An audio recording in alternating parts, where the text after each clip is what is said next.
In this video, I will be showing you how to lock Google Drive file or how to put a lock on Google folder.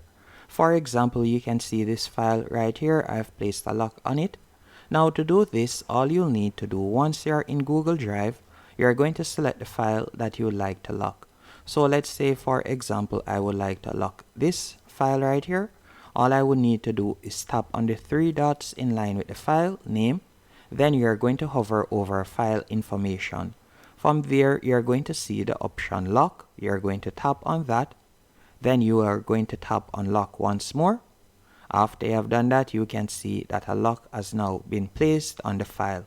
And that's it. Hope you found this tutorial helpful and informative.